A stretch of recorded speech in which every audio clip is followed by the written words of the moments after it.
Greetings, YouTubers. I'm going to talk about Christian identity, Anglo-Saxon identity, etc.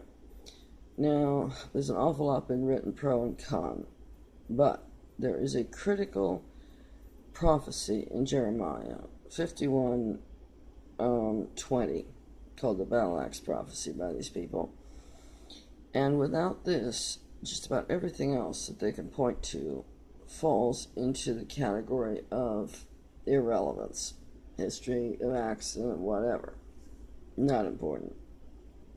So the proof or disproof of these becomes not that important.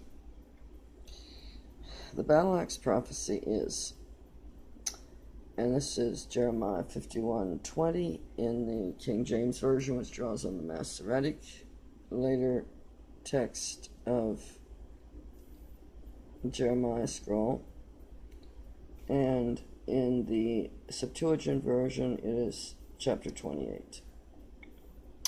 Thou art my battle axe and weapons of war, for with thee will I break in pieces the nations, and with thee will I destroy kingdoms. Now this is taken as applying to Israel, the northern tribes, and the reason why is the preceding verse, which would appear to be context, which technically it is. Verse 19, the portion of Jacob is not like them, for he is the former of all things, and Israel is the rod of his inheritance. Yahweh of hosts is his name.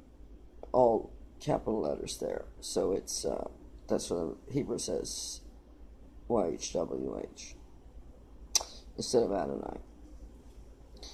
Which, by the way, is also how it's written, where Eve says that she's gotten a man with the help of the Lord, Yahweh.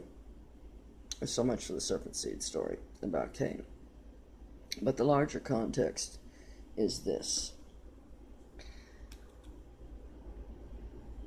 Verse 10, the Lord hath brought forth our righteousness. Come and let us declare in Zion the work of Yahweh our God.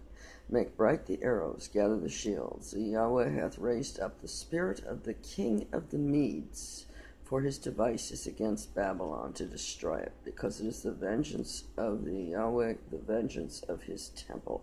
And it goes on, and then it talks about, in verse 17, every man is brutish by his knowledge, every founder is confounded by the graven image, for his molten image is falsehood, and there is no breath in them. Verse 18, they are vanity, the work of errors. In the time of their visitation they shall perish. Verse 19, the portion of Jacob is not like them, for he is the former of all things, and Israel is the rod of his inheritance. That's rod of his inheritance, not rod of his beating up on people. Not the battle axe, in other words, not a weapon. The Yahweh of hosts is his name. Then verse 20, thou art my battle axe, etc. And goes on, with thee also I break in pieces man and woman, and it goes on, I'll render unto Babylon and to all the inhabitants of Chaldea all their evil that they have done in Zion in your sight, saith Yahweh. Now, this refers to the Medes. Now when Darius, or Cyrus, whichever, took Babylon, I believe there was something about a gate being left unlocked or something. They got in. There was minimal fighting. There was some section of Babylon, I think, that was subject to a certain amount of destruction. The Medes and the Persians. Cyrus was the Persian side of the equation. The Medes were likely doing a lot more damage, and Median connections to Scythians and so forth, that's a whole other story. There's a tendency to be Eurocentric and Amerocentric in reading the Bible for one reason or another, by Protestants, and to some extent Eurocentric by Catholics.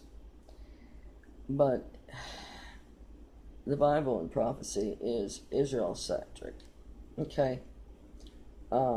Geographic Israel. If you're not in the Middle East or a major player in it coming from outside, you are not in prophecy, except maybe as a passing half sentence. So, clearly, just because Jacob is mentioned in the verse preceding the battle axe thing does not mean that the battle axe prophecy is about him. It's about the Medes.